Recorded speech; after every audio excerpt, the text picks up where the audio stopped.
अब के साल कुछ ऐसा करना।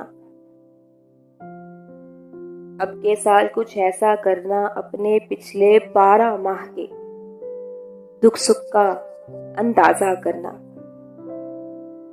बिसरी यादें ताजा करना। सादा सा एक कागज लेकर भूले बिसरे पल लिख लेना, अपने सारे कल लिख लेना।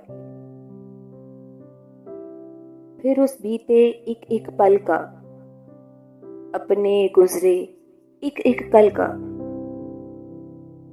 एक एक मोड़ अहाता करना, सारे दोस्त इकट्ठा करना, सारी सुबहें पास बुलाना, सारी शामें हाजिर करना।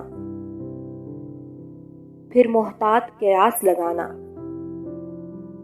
गर तो खुशियां बढ़ जाती हैं तो फिर तुमको मेरी तरफ से आने वाला साल मुबारक। और अगर गम बढ़ जाए तो मत बेकार तकल्लुफ करना।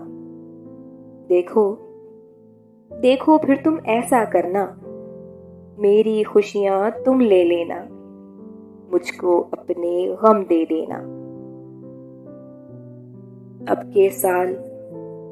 के साल कुछ ऐसा करना, अपने पिछले 12 माह के दुख सुख का अंदाजा करना।